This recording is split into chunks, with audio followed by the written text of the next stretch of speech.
The cows in the shed gently stir in the early morning.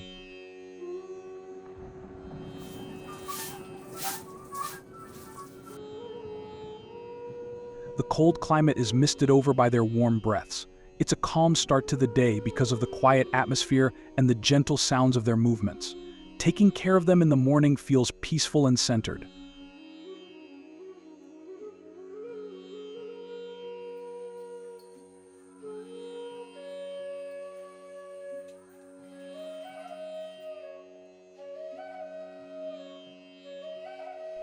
In the morning, mother cows lovingly clean their calves with gentle licks, nurturing and bonding with them.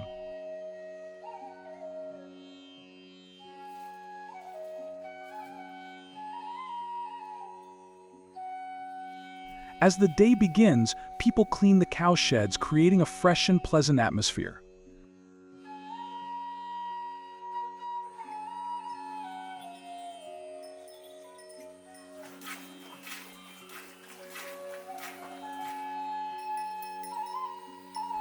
In Kerala, cows mostly stay in sheds with excellent facilities.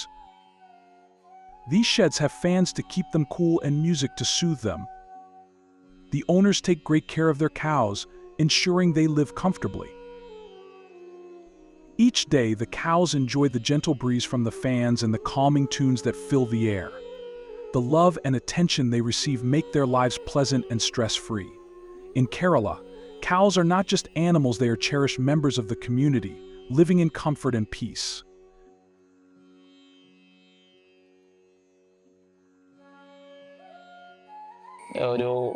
ഒരു പശുക്കിടാവിനെ കൊണ്ടും തുടങ്ങിയതാണ്. അത് ഇപ്പോൾ ഏകദേശം 40 പശുക്കളിലെത്തി നിൽക്കുന്നു. 15 ഇനങ്ങളിലായിട്ട് നമ്മുടെ Indian breeds പശുക്കളും 7 ബ്രീഡ്സിലുള്ള അതിൻ്റെ കാളകളും ഒക്കെ നമ്മളിവിടെ പരിപാലിക്കുന്നുണ്ട്. എല്ലാം നാടൻ രീതിയിൽ തന്നെയാണ് നമ്മൾ അവരെ പരിപാലിച്ചു വരുന്നത്. അപ്പോൾ ഇവർക്കെല്ലാം നമ്മുടെ ഫാമിലി മെമ്പേഴ്സ് പോലെ തന്നെയാണ്. എല്ലാവർക്കും പേരുണ്ട്. പേര് വിളിച്ചാൽ ഇവർക്ക് അറിയാം. അവർ വിളിക്കുന്നവർ വരും. അവരുടെ മക്കളുടെ പേരറിയാം. അമ്മമാരുടെ പേര് മക്കൾക്കറിയാം. അങ്ങനെ എല്ലാവരും ഒരു വസുദൈവ കുടുംബമായിട്ടാണ് ഇവിടെ നമ്മൾ കഴിയുന്നത്. പശുവിനെ ഞാൻ വളർത്തുന്നത് എൻ്റെ പാലിൻ്റെ ആവശ്യത്തിന് വേണ്ടിയിട്ടാണ്. അല്ലാതെ ഇതിനെ ബിസിനസ് സംബന്ധമായിട്ട് കാര്യത്തിനല്ല. ഇപ്പോഴത്തെ കാലത്ത് പശു വളർത്തലെന്ന് പറഞ്ഞാൽ വളരെ ബുദ്ധിമുട്ട് പിടിച്ച കാര്യമാണ്. നമ്മുടെ വീട്ടാവശ്യത്തിന് പാലും കിട്ടും.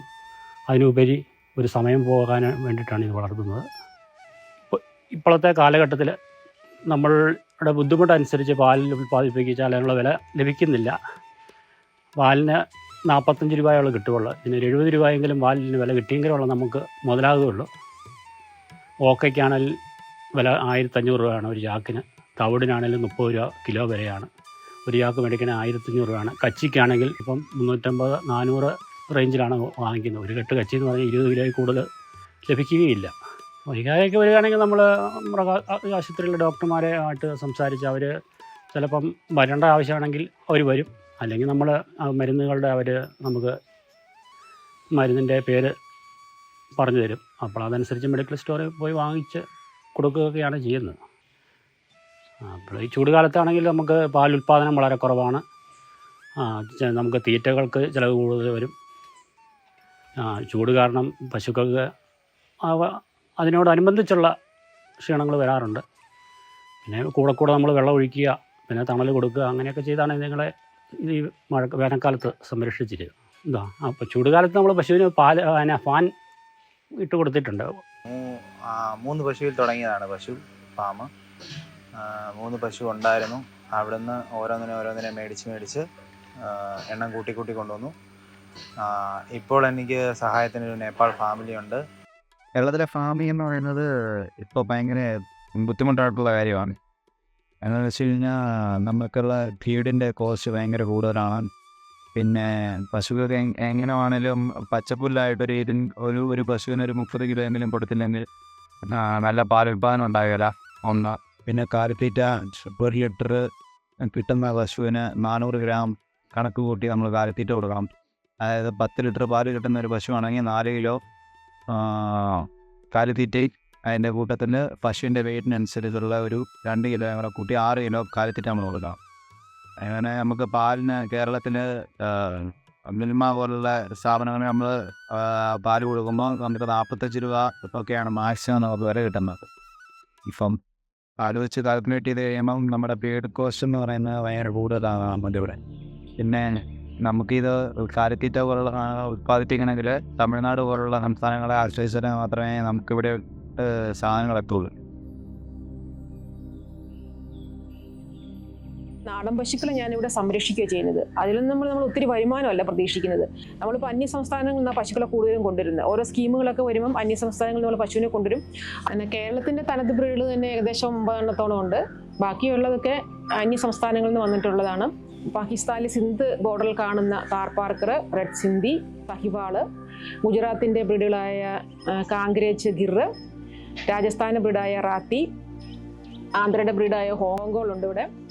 പിന്നെ തമിഴ്നാടിൻ്റെ കങ്കയം, പുലിക്കുളം, ബർഗുർ, ഒമ്പളാച്ചേരി, മഹാരാഷ്ട്രയുടെ ബ്രീഡാണ് ഡിയോണി, കർണാടകയുടെ ബ്രീഡാണ് മലനാട് ഗിദ്ദേം, കൃഷ്ണവാലി. ഇന്ന് അന്യ സംസ്ഥാനങ്ങളിൽ നിന്ന് ഒക്കെ ആയിട്ട് ഇന്ത്യയിൽ ഒരു 10 സംസ്ഥാനങ്ങളിൽ നിന്നായിട്ട് എൻ്റെ കയ്യിലിപ്പം 24 ഇനം പശുക്കളുണ്ട് എൻ്റെ കൈവശം. ഞാൻ പശുവിനെ നമ്മൾ സംരക്ഷിക്കുകയാണ് ചെയ്യുന്നത്.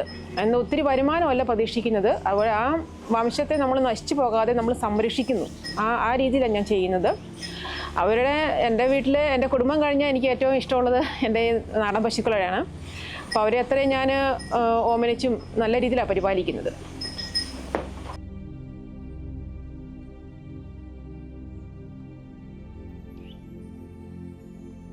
Cows are very important animals.